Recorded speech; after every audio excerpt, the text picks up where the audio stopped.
Evening, Tuesday, we talk business and finance. We may interrupt the rather vibrant discussion I hope we're going to have when we catch up, or actually eventually find Jeff and Luke as they culminate their 2-day cycling ordeal across beds, hearts and bucks. But tonight's roundtable panel, we have with us Chris Pichon, who is the Chief Executive of the Winter Group. They advise, nurture and help small businesses across Hertfordshire to flourish with some success, it has to be said. Evening to you, Chris. Hello, how are you? Very well, sir. Good. Ivor Kellogg, businessman and digital sales specialist from St Albans. There's so many strings to your bow. It's always difficult to describe. What do you do, Ivor? I help people make more money. Well, good. It's almost easier to say what you don't do, because you do everything. I don't do chefing anymore. Really? Yeah. Well, not professionally. Good. Not good that it's stopped. Good. I'm pleased you can concentrate on your business. We welcome to the panel like Carol Scott, who's a human resource and business consultant. Welcome, Carol. Thank you, Roberto. Lovely to be here. And where do we drag you in from? You dragged me in from Bedford. In the sunshine? Absolutely. Not a bad place to be. No. The embankment, St Albans, Harpenden, all nice. Sitting on the embankment with a drink, glass of wine. Do you know what it is? It's when the sun goes down. It takes on a life of its own. The way it's lit, it just looks glorious. Spectacular. Absolutely fantastic. It's just that representation. Great panels like Carol Scott, Chris Pichon, Ivor Kellogg. You're going to love some of these stories. Across beds, hearts and bucks. This is BBC Three Counties Radio. If you want to text 81333, start your text 3CR. You'll be charged at your standard network rate, that I have to tell you. We'll kick off with the M&S clothing story. It's kind of a perpetual story with M&S. It keeps coming round. Sales of their products, their products and their services are very, very good. You can't argue with that. Clothing, food, always exceptional sales. People spend the money in M&S. What they don't spend the money on is the clothing. So people, the public. A lot has changed. We used to buy our undercrackers from M&S. And when I asked today, a few people did say they were wearing M&S crackers, but undercrackers, most people, though, will buy their stuff somewhere else. And as I was writing the story this morning, my 12-year-old daughter came into my office, my cupboard, and said, "Dad, give me a lift to school." And just said, "Dad," she just looked and said, "Dad, their clothes are just unfashionable."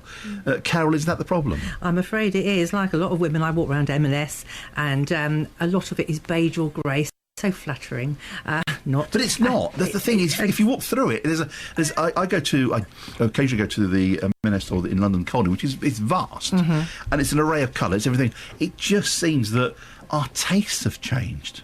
Oh, I think so, very much so. And what's being provided is not what people want. The long flowery skirts are rather slippery material. It's not flattering to women.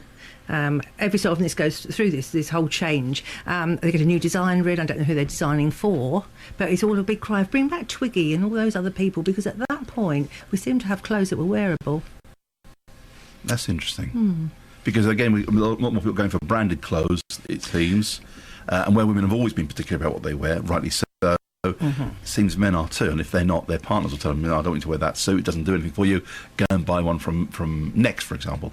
That's right. But having said that, I think the men's clothes are still very good. And if I go up to London sometimes, the Marble Arch store, you sometimes pick up a gem from there, and the shoes are good. But the actual clothes, not so much at the moment. Chris Pichon, it's the clothes at M&S. Are they just unfashionable? Oh, I'm the worst one to talk. Whether they are or whether they're not, I know one thing, that M&S are a fantastic merchandising company. And what they'll do is they work on, when I worked with them years and years ago, it's a sort of proportional sales element. So if their clothes are diminishing, they'll just give more space to their store to other things. So over a period of time, they'll divert their market to where they can sell best. And this is a perennial problem that comes around. You know, they do it right one year, they don't do it right the next year. We've heard it before. How is it the retailers, for example, like Next, always seem to do rather well? I don't agree with that. I don't think it's a that's different scale of operation, of course. It's a much smaller organisation. Yeah. But their clothing sales are very good. Are they? I've been told. I'm the last one to ask. You're looking at the wrong person here. I'm not a shopper on any level at all. I didn't leave you last for a particular reason. You're not driven by fashion, and you're not... Well, look at me. Well, that's not a good question to ask on the radio, is it? But no, I'm not. I don't care about fashion at all. So how do you buy your clothes? Do you go to any the nearest menswear shop, or do you just think... When I have a real need for something because it's not there already, because it's got a hole in it, or I need something different for a different event or something I'm going to, then I might go and buy something. And that will be on a whim, really, where I happen to be. I'm not going to go out specifically shopping for it. Has the time come for M&S to sell branded clothing, Carol? I mean, it used to be that when you walked in, everything in the shop was branded M&S. If you wanted, I don't know, if you wanted breakfast cereal, you could only buy, it was their brand, M&S cereal. If you go there now, you can buy Kellogg's, for example. I think that would take away the uniqueness of M&S, because it is a brand of itself. And I just think they need to bring it up to speed with what people really want to buy. But one of their big competitors in the clothing are the supermarkets. They have got the clothes, the styles, the materials and the colours that people are looking for. And I think that's where a lot of their competition is coming from. The thing about M&S, it's all about quality as well, isn't it? And they're trying to service the quality market, but also they're being hit by people wanting to get things cheaper. Caught between a rock and a hard place in a way. Because they used to produce a lot of their goods in the UK, but the cost there is expensive. They went, like everyone else, manufactured abroad. Yeah. But again, you have the rise of sort of the discount retailers. TK Maxx is not beat about the bush. Primark. Well, yeah, Primark as well. But if people want a brand, for example, more and more people want, they want to. Am I sitting with a shirt with a badge on it? People want a shirt with a logo on, or they won't buy any old jumper. Come the winter, you used to be able to go to M&S because you needed a sweater for the winter. These days, people want a particular kind of sweater with a big logo on the back or something. Your badge is upside down, though. Is it? No, this is kosher, trust me. I think M&S could brand with a Peruna logo. That's the branding. If they produce, because they have different brands. They have the Peruna, they have Autograph. That's right. They have different. If they had the right logo, then that would brand them on the right clothes, and I would suggest that would be the way to go. Because she knows in the past, M&S have employed some. I know for menswear, for example, in shirts, you could buy a shirt that was designed by Timothy Everest, who's quite a famous British designer. Should they do more of that? Again, not labelling it Timothy, whatever it might be, but using more famous, more influential designers to design certain ranges for them. I think that'd be very good, and very good for chaps as well, to have a nice logo on their stuff. Really? I'm out of this. We're together on this. Do you never get the buzz of going shopping, Chris? I hate it. No. Ask my wife. Really? I hate it. Okay, look, let's start with the basics. When you go shopping for things like electronics and things, TVs, you get turned on by that. Listen, I bought a TV and I bought it from M&S online. But clothing, do you never get the buzz saying, like, I need a new suit, I'm the chief executive of the Winter Group, and they're all listening. Do you ever feel like, right, I'm going to go and get a snazzy suit for a big meeting? No. Don't see the point You're of it not myself. throwing me into this one. No. That's the old world. There's a whole new world out there where we can be individuals and it's not a problem and it doesn't matter. But Ivor, you must, in your time, because you worked in the city, you must think, right, I'm going to go and get a... I had the Savile Row suit and I did all of that and I had my time doing that, but I moved on. I grew up. These men, Carol, what's going on? I've got no idea. I wouldn't like to comment. You can text the programme 81333. Start your text 3CR. We'll come back to our panel. That's bingo, so that's nice. I was going to say I haven't heard that before. Yeah, I tell you what, he's flashed out there. I tell you. With us tonight, Carol Scott, Human Resources and Business Consultant from Bedford, Chris Pichon, Chief Executive of the Winter Group, and Ivor Kellogg, who just makes people money when they seek out these services. Absolutely. Okay. We've saved M&S, I think, in the last 15 minutes, caught up with Jeff and Luke. Shall we tackle the Royal Mail? The Business Minister, Michael Fallon, is expected to unveil Royal Mail privatisation plans in the Commons tomorrow. It's thought it may be listed for £2.5 billion. And shares will be made available to Royal Mail staff. I'm sure the Communication Workers Union, who are the union involved, won't be too happy. We'll wait to see what Mr Fallon suggests tomorrow. But the underlying story here is not just the possible privatisation of Royal Mail, is the suggestion that Royal Mail services should work 7 days a week. And I'll tell you why they're thinking this. They've tried this in some European countries, and it works there. Ivor, this is your expertise. If people buy goods online on a Friday, they actually expect them to be delivered on a Sunday. Could that work here? Why not? You can do it with other private companies in this country, so why not with the Royal Mail as well?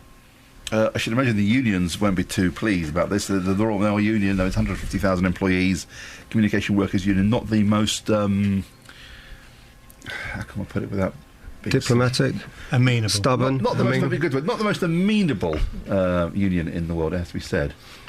No, absolutely, but that's down to communication at the end of the day, isn't it? Okay, that's the name of their union, but the Royal Mail have no choice but to evolve with the market, otherwise they will get left behind and they will just wither and die. So if Sunday deliveries are required and there's a good chunk of the market there where they can earn revenue, then I don't see they have any choice, they'll have to do it. Chris? Yeah, I agree. People have got to be more flexible, the market's more demanding, and if that's the way it's going to go, then that's the way it's going to go. If other businesses they're competing with are delivering in that way and they're not, then their market share is going to disappear. But it's just, it's just the market. change, isn't it? Because, people buy... I mean, I know that, for example, from experience, my son, for example, who's 11, if he orders something on Amazon or eBay, he expects it on the Saturday and Sunday, and they know it's working days. And he says, why doesn't it? Because a younger generation don't see that traditional working week, Monday to Friday. They expect it to work 7 days a week. Yeah. Well, the Whether it's good or supermarkets are not. 7 days a week. McDonald's is 7 days a week. Many businesses are 7 days a week now, aren't they? It's not only the delivery services that are having to change. Many businesses have been doing that for 20 years. Carol? Yes, well, I'm 7 days a week. I work on bank holidays with my clients that are open, 7 days a week for their service industries. So it's just the way I work. But I feel that privatisation has become a dirty word, and the unions are inclined to have a bit of a knee-jerk reaction as soon as anything like this is mentioned. But as we've said, the world is changing, and it's all about providing a solution to what people want to buy. And we want to buy Royal Mail services. We don't want it to be hived off to other people, but it may mean 7 days a week, but why not? Why not if it's done properly and communicated properly? Because it's about the vision and the culture of the whole business. Yeah, to be honest with you, I mean, if the big companies like Amazon are wanting those deliveries, and companies like Royal Mail are saying, "Oh, we don't work that," they don't get the business. So their 150,000 employees in 2 years' time, what is it going to be? 70,000? So where are they protecting jobs? By not doing it or going with But it? for some people, it's very hard to accept change, and this would be a significant change, a cultural change across the country, of course. Well, haven't we been going through change Yes. for, the last... many people... Carol, you work 7 days a week. Most Show people... me a person whose job or his working practice hasn't changed in the last 5 years. Change is the only constant in life. Everybody has faced change. Have you? Yes. You've of just course. told us your stint here is 4 hours. Yeah, it is. Yeah. And I worked on Sunday because I was asked Yeah. to, and if I'm asked to work, Yeah. and I've worked Saturdays, I've worked Sundays, I've worked middle of the night, I've worked early morning, whatever's available, I'll do it. Yeah. So it applies to everyone. I think there's a bigger story going on here. I think it's a cynical ploy by the Conservative Party to bow to their funders, i.e. their members, whose average age I think is 68 or 69 or something. And it's giving them pleasure. They're the people that are going to pay for the next general election. What's the word? The next general election campaign. And I don't see that there's any need to privatise. I just know from my own experience, because I do more and more buying online. It's very convenient, but if I've placed an order on Friday, I delay it, and I'll order it on Sunday, because it'll arrive by Tuesday rather than order it Friday, it comes Tuesday. You kind of delay, because well, there's no delivery, there's no service on Saturday and Sunday. But that's the time when most people are in. There's no point. I mean, I need to buy. There's a particular item I need to buy online the next few days. It's quite a high ticket item, but I have to sort of time it so I'll be at home when they deliver it, because otherwise I won't be there. And it's going to go backwards and forwards. And why do they have to be private to be able to deliver on a Sunday? They don't, do they? okay, let's move on. It's 22 minutes past 6 o'clock. We'll find out more about Carol, who's new to our panel tonight, and all your background very shortly. Has Mark Carney made an instant impact at the Bank of England? The Monetary Policy Committee held interest rates at 0.5% and rejected calls for more quantitative easing, having already pumped £375 billion of emergency funds into the economy. But what was a highly unusual move last Thursday, and it's stunned investors somehow, is the bank published a statement hinting that interest rates will remain at rock bottom for longer than expected. At the beginning of the week, when Mark Carney started, all the commentators were saying he's going to put the interest rates up. He hasn't, and actually he has signalled some long-term thinking. Who would have thought that was a clever idea? Common sense. Absolutely. I mean, why they need to hold the mole markets in ransom before that committee of 7 or however many number there are to make that decision to hold interest rates. It sounds to me as though it's a common sense judgment that says we need stability in the market. What better than actually telling people that interest rates are going to stay low longer than that short 1 or 2 months? It means that financial companies can plan. I think it's a bit of common sense. It's so ridiculously simple. Yeah. And you're thinking, how come no one's thought about it before? These are very clever people at the very top of the profession, looking after the banking system, the money of the country. And suddenly this guy's coming from Canada, we can't do this month by month because no one can make any plans. Let's do it on a slightly longer term basis than that, either. It's very interesting. I mean, he's been hailed in by the posh boys at 10 and 11, and number 10 and number 11, isn't he? And they're pretty much pinning all their hopes on him being able to turn the economy around. I would never say this, but some commentators are saying that this is possibly the only good idea George Osborne has had. Well, absolutely. I would not say that, but some commentators might say that. I'm quite happy to back that view. But really, he's going to be an interesting person to watch over the next couple of years, because if he can't control the economy, he can guide it and steer it to a degree. Us as individuals are the people that actually control the economy. We're the people that spend the money.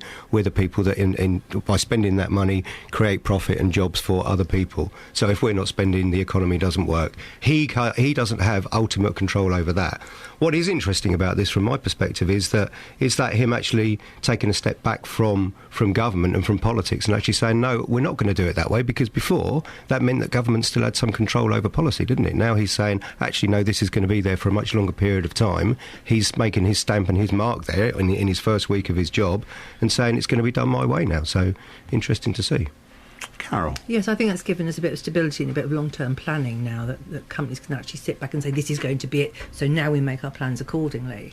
However, from my perspective, I think the biggest impact has been made by Mrs. Khan in Teabaggate. Kind of hogged his limelight, because she came up and said, "Oh well, tea bags are going to kill the world." Yes. And I thought, oh dear, just as he's got his job, she swiped all the attention from him and dragged it to herself. So I think she's one worth watching. The argument is she is opposed to tea bags. We should all be drinking loose tea. That's the very one. Yes. You get a better cup of tea, actually. It's more time consuming because you've got to drain the tea with a strainer, but actually you get a better cup of tea. She may be right.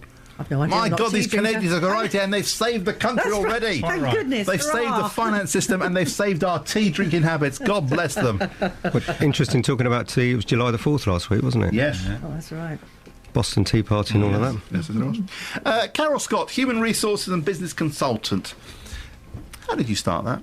Oh, many moons ago, when I was working with Texas Instruments in Bedford. That's a huge employer in Bedford. Oh, absolutely fantastic. It was. And where were they based? They were based in Texas Instruments was at the top of Brick Hill. Brick Hill, that's right. That's right, and employed most of Bedford, and it was light years ahead of its time in the way the business was run, the way it treated its team, that everybody was single status, individuals, all equal contributors, and that's sort of the torch I've carried with me throughout my career. Of course, obviously, sadly, the UK plant was closed down. Then went off and did various other things, and in the HR sphere, and then started my own business in a previous recession. So what sort of clients do you look after?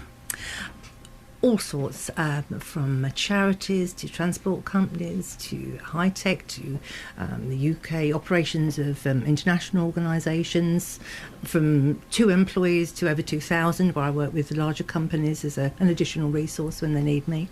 Because wherever people are based in the Three Counties, whatever town they're in, Bedford and the peripheries has some rather large organisations, even international organisations that perhaps you people tend to not dismiss, but you don't think they're there.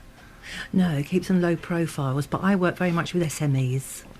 They're very much my target market, and the ones who are too small to have a full-time in-house dedicated person. Well, I don't know many people who do have an in-house dedicated HR team, but most people bring the services in. That's right, and that's part of the strength of it, because you bring in the view from the outside, because amongst other things I've sat at board level, and I'm non-exec director of quite a large company, a very successful one, which is just outside our area, and when you sit at that level, you can go and work with a small company and help them with their business plan and the way forward, forward and just bring a very wider view, because entrepreneurs, they build a business and then they think, actually, this is not quite what I wanted, because they're very good at doing whatever they're very good at, and then they want the business to support them, and it's about the vision and the culture. It's something that I sort of rattle on about a lot.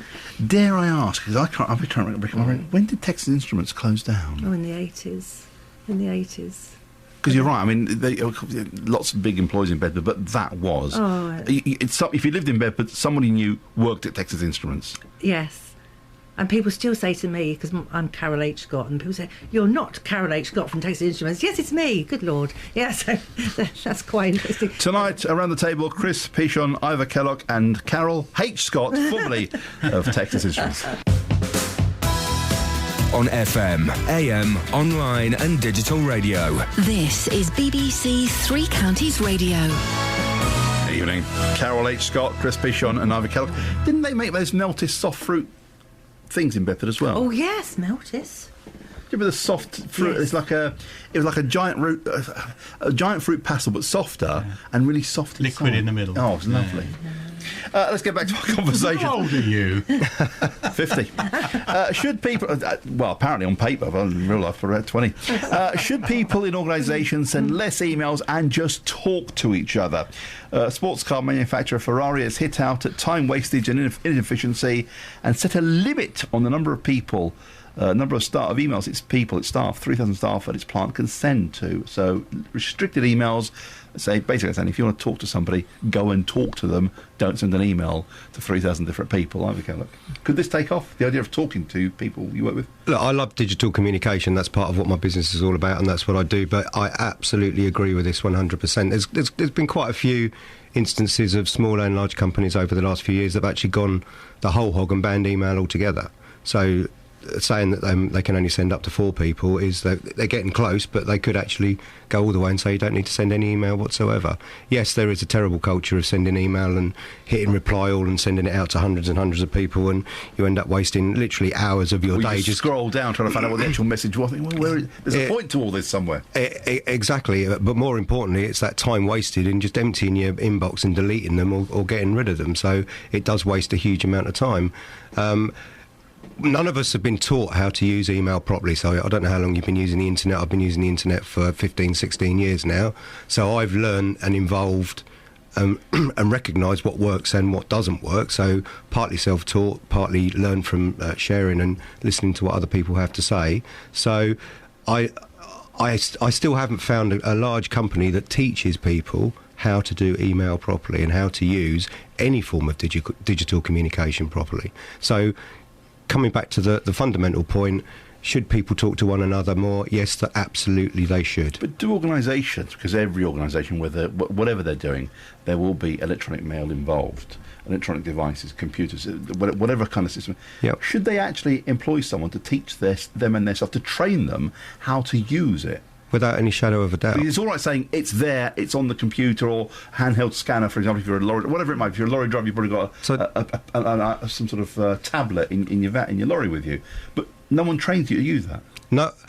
You'll probably be trained how to turn it on and how to use the functionality and what to do, but nobody is trained how to communicate. So what words to use, how long to write something, whether...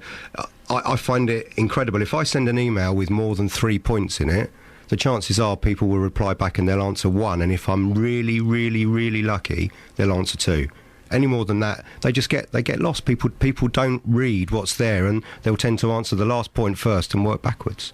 So it's more. There's more. Emails. Pardon? You'd be looking at my email. So I'm not saying that people are wrong and people are stupid. What I'm saying is that people don't recognise it's a different way of using our brain and connecting our minds to our fingertips because also what you're thinking, the words you're thinking in your brain don't necessarily translate. You may write them down on a bit of paper on a screen, but they don't translate to the meaning of what you're trying to get across sometimes, where people can get in trouble. Absolutely. So that's a really important point. So there's no body language there, no tone of voice, no looking people in the whites of the eyes. No, well, there is humour there, but it's more difficult. You've got to learn how to weave humour into what you're saying. We're programmed as a species to recognise faces, so not being able to see a face means that we're cut off from a large chunk of that communication communication that we're programmed to recognise and see and understand. So yes, we should be talking face to face more. Oh, I agree as well. Absolutely. I think it's got out of hand. I mean, the idea a few years ago was that we were going to have the paperless office, but what we get is our inbox is clogged up, and behind that, what happens is that the servers and themselves clog up, and then you get employees complaining about everything going slow. But it's slow because their systems are clogged up with stuff that's just unwanted. I have and a way around that, because I have several email accounts. I have my BBC email, then sort of. Oh, is that why you never answer your email? No, I don't. We're learning this tonight, aren't we? Come on. But basically, it says management. I never answer. I never even read those. But I have sort of the generic email address. That's a really interesting point you made there. You never read those. Now, I'm sure that was said tongue in cheek, but you are less likely to read them because it'll be some sort of health and safety notice. About, exactly. Why does walk that down the stairs holding the handrail? It'll fall off. Don't breathe the air because it's going. I'm thinking, shut up. But why? But that's management being incredibly lazy because it's not very. Here, they're not either. It's very easy to send. Good here. It's very easy to send an email out to somebody and think, "Oh, tick the box, job done, forgotten about it. We can move on and do the next thing." They've completely forgotten about what communication is all about. Just to recap, they're very, very, very, very good management here. I love them. Human resources expert Carol Scott, help me out here. Oh, well, I personally think that emails are the death of decent communication. It's an evolution. Yeah, and now people will sit next to somebody and send them an email rather than talk to them. So I believe, yes, this is absolutely right. Stop sending the emails and start communicating face-to-face, voice-to-voice. But when we talk about training people on email, an email should be like a letter. And sometimes you can receive... No. Yes, it should be written with that in mind, because you can receive emails... He went, But people used to sit down and think. If you wrote a letter, you'd think about it, yes, format it, do two or three draft copies. By the time you actually got to writing a letter, you really would have formulated your thoughts. With an email, just stick it down, press send, and you think, I didn't want to say that. That's right. And the trouble is that people will say things in an email that they would never say to somebody's face. The rudeness is indescribable in a lot of them. They literally jump out of the page and rip your jugular out. And so that's what we have to think about, how it comes across.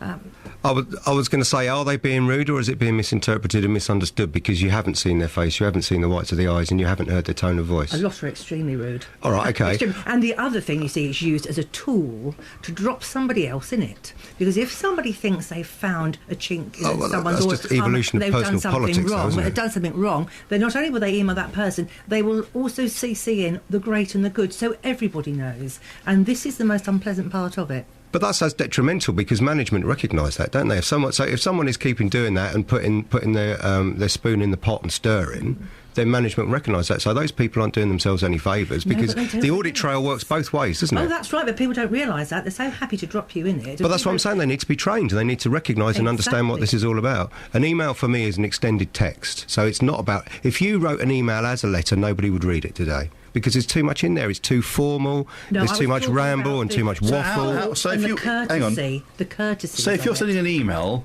what are the basic rules then? What are the basic rules? Get to the point. Sharpish. Keep it as short as you possibly can. Be polite.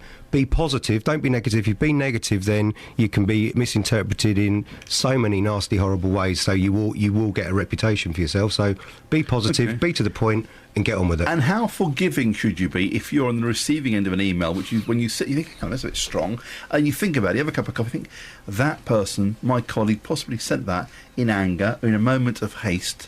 Should you be forgiving and think, no, I'll give them some slack? Pick the phone up, or if they're around the corner, go and have a chat and say, what's going on? I agree. Yeah, and if they're remote somewhere else, you can't contact. They say, I'm not quite sure what you're getting at here. Am I correct in thinking this? And just diffuse it that way. But when I talked about doing it as a letter, we used to think about letters, and there was a courtesy in there, not just do a great brain dump. See, but Carol, letter writing is a great skill. Letter writing is an incredible skill. Yeah. But for me, that's a marketing exercise. That isn't a short-term communication exercise. A letter's a different thing altogether. But those tenets of writing a letter and the way you thought about it, and put it, hello, and 3 bullet points, as you rightly say, after 3 bullet points, everybody's lost the will to live. But put the thought into it. 3 bullet points. Yeah, I used to love sending out 6 or 8 page letters. Great sort of tomes of work. to people. Read my letter. I've thought about it very, very carefully. I was going to say, no one else was listening to you at that point in your world, are they? Both sides of A4. Beautifully written out. I just send those to 10 Downing Street. They think it's that mad woman again. Put it in the bin. Send them a tweet. It's a lot quicker. I did once send. I think it was a 6-page letter to a former boss of mine at the BBC, and he said, "Do you want to have a cup of coffee and talk about it?" I went, "Let's do that." After hours of drafting this fantastic letter, beautiful prose, powerful comments. But at the end of the day, and one of my favourite lines, sorry, Chris, is when I mentioned dismayed and disgusted. I am dismayed and disgusted. Great line. So if you've got something longer that needs to be discussed, do your best not to discuss it via email, because it will just get misunderstood and the emails will get longer and longer and longer. Pick the phone up, get on Skype, get on a Google Hangout, go around the corner, have a cup of coffee, have a beer, wherever they are in the world, however you can talk to them. The world of business, but there are people at home who don't communicate other than by Facebook or Twitter or text. There's a story this morning of a lady I think it was in the Sun newspaper, a lady in Luton, her family, she's got 4 kids, I think it's 4 kids, and if the dinner's ready, they'll Facebook each other in the same house. Yeah, but hang on a minute. When I was a kid, my mum would shout up the stairs and say, "Oh, your dinner's ready." So what's the difference? We didn't have Facebook then, so instead of everyone shouting now, they're doing it on Facebook. You got a quieter house. But in a house? Sounds like a pleasure. Sounds bizarre. Come on, if you had to text your kids, say, "Come down, your dinner's ready," or get up, you've lost it, haven't you? You lost the argument. I'm saying when I was a kid, my mum wouldn't come up and knock on the door and politely, very quietly. Shout, "Ivor, get down here." Exactly. So where's the difference? All mums did that. Yeah, but there's no difference between that and using Facebook or sending a text, is there? I think it's a massive difference. No, there isn't. It's exactly the same. Mum is still in the kitchen cooking dinner. Dad is in the kitchen cooking dinner. Sorry, maybe I should say that as well. A person is in the kitchen cooking dinner. Nobody is going upstairs and knocking on the bedroom door and saying politely, quietly, "Your dinner's ready now." I'll confess, I have never walked upstairs to knock on the kid's door, say, "There you go. Your dinner's ready." It'll be a shout. Chris, you back me on this. You shout out, "Oi, come down now." Of course you do. Or it's going in the bin. Yeah. So whether you shout or send a text or use Facebook, it's all the same. Where's the difference? You've just got a quieter household now, haven't you, if you're not shouting? What about those people, You've got a moribund house. Those partners who communicate only by text or by Facebook, is that wrong, do you think? We'll talk personal relationships tomorrow night, of course, but if you're in the household, going on from our initial conversation about emails, if you're communicating for example, to your spouse by text in the house, is that game over then? Is it? That seems very strange to me, quite frankly. Well, we went out for a meal recently, and there were a couple opposite us, and they didn't talk to each other. They were both looking at their phones, and all they were doing was texting. And you think, what's the point? What is the point? I'm feeling quite scared sitting in this room here. Everyone's judging by their own standards. What about other people being able to live their lives the way they choose to? Well, that's fair enough, but I've been in restaurants exactly as you have. My partner and I have commented, "Look at them texting. We're busy yapping away over the poppadoms, and the red onion, scoffing those down. There's other folks texting and saying." But it's so hard not to go. So hard not to. What, scoff the poppadoms? No, hard not to just check your. And I took a decision. I'm not. Yes, I'm communicating on Facebook for work reasons. And listen, thank you for all the lovely comments today. But I've decided on Facebook I don't comment. I've gone on a bit of a sabbatical. I'm not going to tweet anything. Oh, so that's why you haven't replied to me today, then. Yeah, I've retweeted, but I haven't tweeted. And I'm thinking, I just want to see. The other week, I went 4 days without a cup of coffee, which I think for me is fantastic. 4 days. That's real. That's I couldn't do that. No. Stern stuff. There's nothing. 4 days without a cup of coffee, right? Fair play. And I'm thinking, I wonder how long I can go without sending a tweet or posting a message on Facebook, a personal message. I just want to see. I've done virtually 24 hours. Gosh. It's not easy. No. Doing withdrawal, I notice your knees twitching. I'm twitching all over. I want to say something so bad, but I'm not. I can't. This is just an illustration of the fact that we're in a period of enormous change, and the majority in the room here seem to be old school and not recognising new school. And what is wrong with new school? If people are still communicating and getting out the relationship that they want, does it matter that they're doing it by text or by Facebook? I appreciate that if that's the only way they're communicating and no other way, then that's pretty much a virtual life. That's a second life almost, isn't it? And that's a whole different conversation. But where's the issue? 10.5 minutes to 7. My panel tonight, Ivor Kellogg, Chris Pichon and Carol H. Scott from Bedford, HR and business consultant, our newbie to the panel. Chris, where can people find out more about you and the Wenter Group, of which you are the chief executive? Yeah, you keep saying that.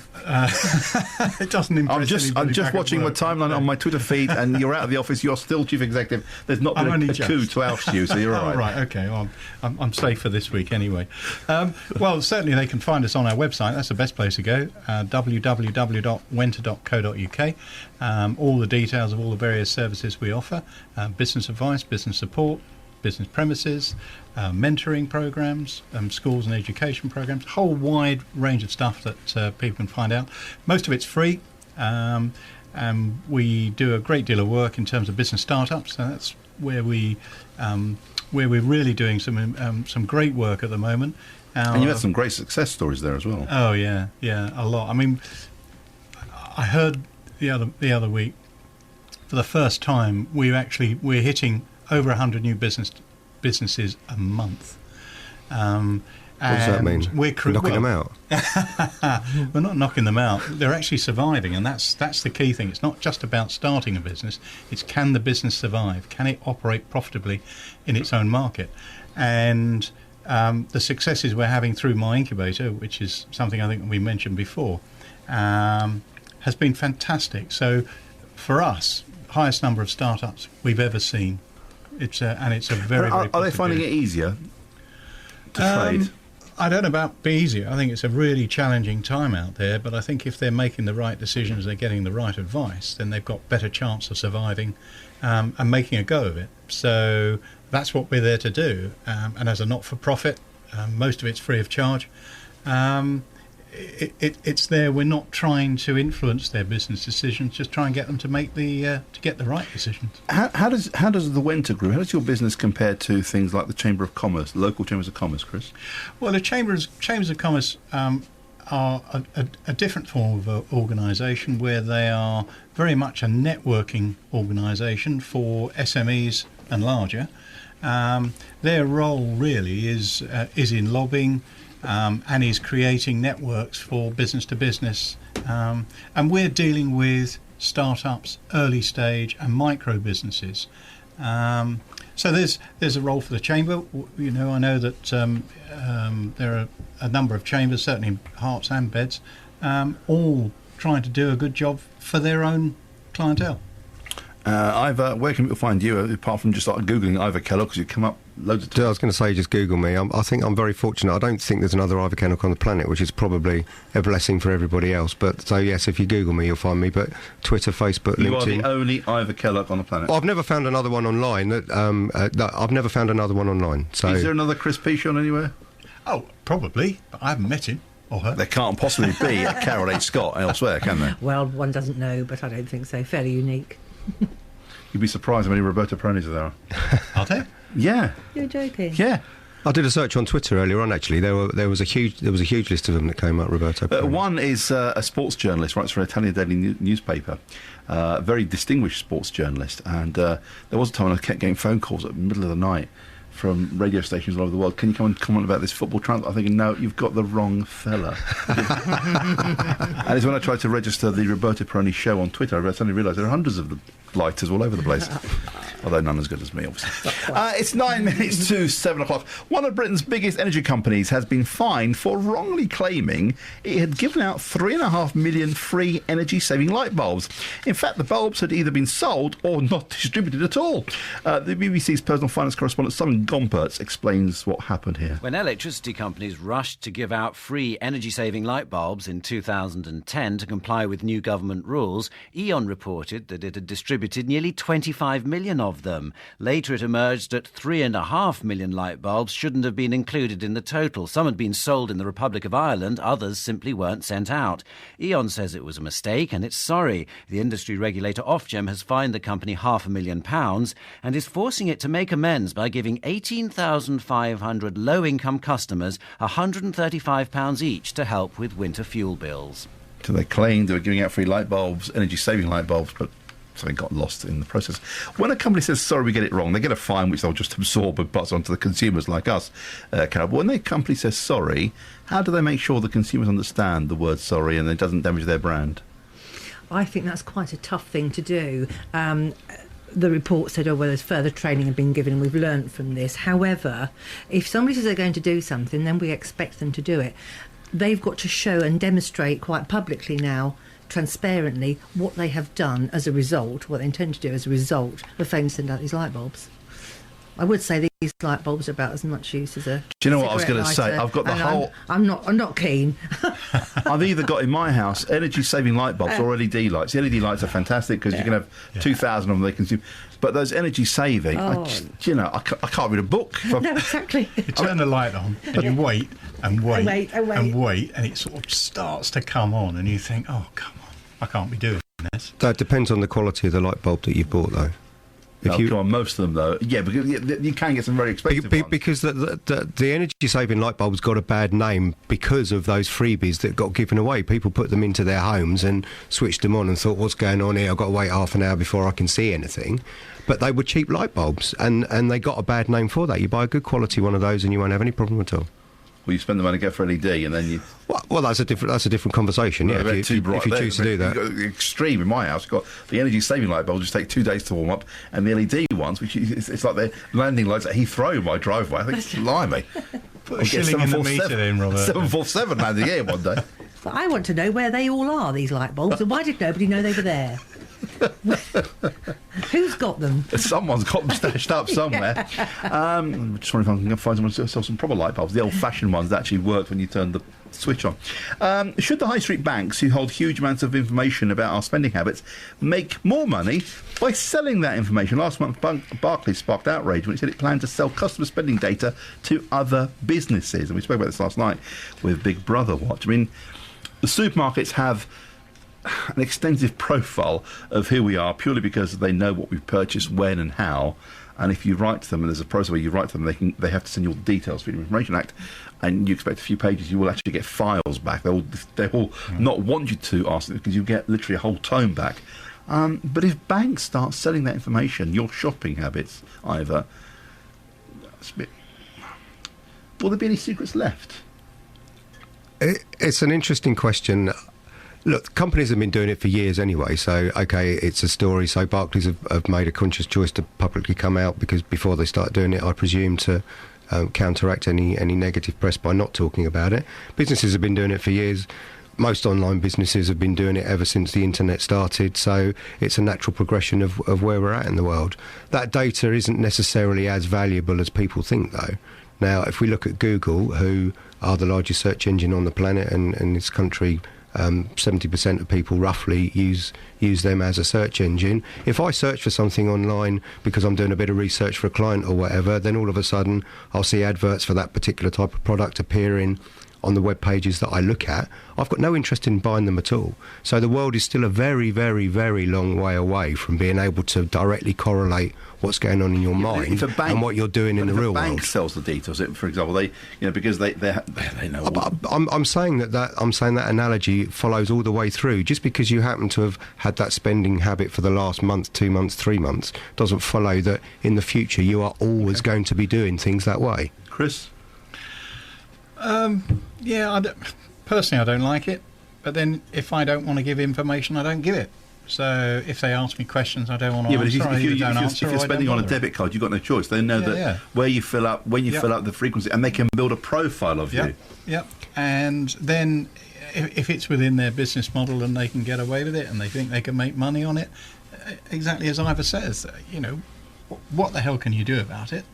And I don't think there's a great deal you can do about it, unless you just refuse to give the information when asked. There is one thing, and I've tried this, is you before you go into a supermarket, you withdraw some money, or you withdraw some money somewhere for the week, and you then buy cash. Yeah. I did this on Saturday in St Albans at a supermarket, and I gave them a £20 note, which was straight from their machine outside, and they pay him with cash, they have to scan it and check everything. It's a £20 note, mate. Yeah. And they're like, well, you sure we haven't got a card? No, I don't want loyalty. Just take the cash. Well, look, there's an alternative there as well. You can get pay-as-you-go debit cards these days, can't you? So if you are concerned about people tracking your spending habits and collecting data on you, it's not that difficult to play the game. Carol H. Scott, if we track down your spending habits, what will we find? How many clothes shops and shoe shops have you been to? Well, actually, all mine would be on equestrian. Because the horse comes first. A horse could never have too many rugs and things. So that's where mine would be. But as to the bank account, no, very little to show there. Never use a debit card because the credit card gives you more protection. But the credit card would make very interesting reading. But my bank account would tell you very little at all. Can we follow? So let's just follow that thread through for a moment. So if you bank with Barclays and Barclays sold all of that information, and all of a sudden you get inundated with text messages and emails and letters at home trying to sell you equestrian products, you're not going to be very happy, are you? No, not at all. And is that actually going to change your spending habits? No, it's actually going to irritate you. And if you recognise that is likely to have come from Barclays because nobody else would know that habit, you are going to change and you're going to go to a different bank. That's right, but my credit card isn't even with my own bank. Right, okay. Well, but my point is I see that exactly where you're coming from. Yeah. You still have a choice in what you do with your information, how you spend, where you spend your money, and it means, okay, we've got to be a little bit more savvy, which means that we have to evolve. The banking system is very different now to what it was 10, 20, 30, 40 years ago, so we just have to change. I think banks should be like solicitors and doctors, that your data and your information is absolutely private.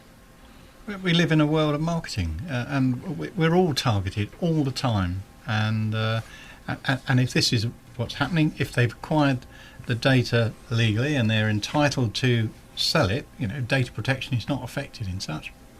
Okay. What difference does it make? Well, the hour's flown by. Carol, just before we go, where can people find out more about you, Carol H. Scott?